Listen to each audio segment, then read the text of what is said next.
যদি প্রশাসন ব্যবস্থা না নিতে পারে তাহলে সেই দিন আমরা ব্যবস্থা নেব।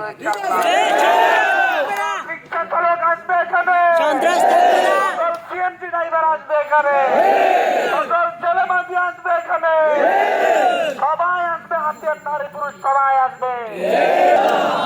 এলাকায় কোনো প্রতিরোধ করবো। খালি মোড়ে যদি আর যদি কোনো সন্ত্রাসীকে দেখা যায়, যদি এই সকল সন্ত্রাসী আসে ঘোড়ো তোলাই দিয়ে দিবেন, তোলাই দিয়ে দিবেন, লুলা করে দিব, ঘেরাও করে সব সন্ত্রাসীদেরকে বের করে নিয়ে আসতাম। শুধু বাধা দিয়েছেন বলে আপনাদেরকে সম্মান দিয়ে এখানে আজকে এখান থেকে চলে যাচ্ছি।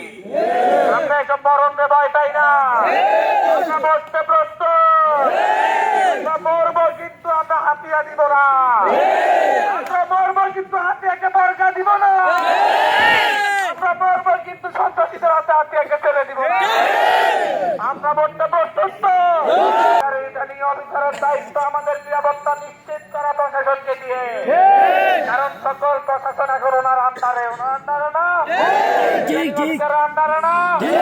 সুতরাং সহকারী রিটার্নিং অফিসারের সাথে আমি 2 দিন আগেও দেখা করছি। আমি বলছি ওরা এলাকায় ঢুকতে সন্ত্রাসী কার্যক্রম শুরু করবে। এতদিন তো পরিবেশ ঠান্ডা ছিল, কোনো বিষয় ছিল না, যখন সন্ত্রাসীরা ঢুকতে তখন আবার পরিবেশ নষ্ট হইছে।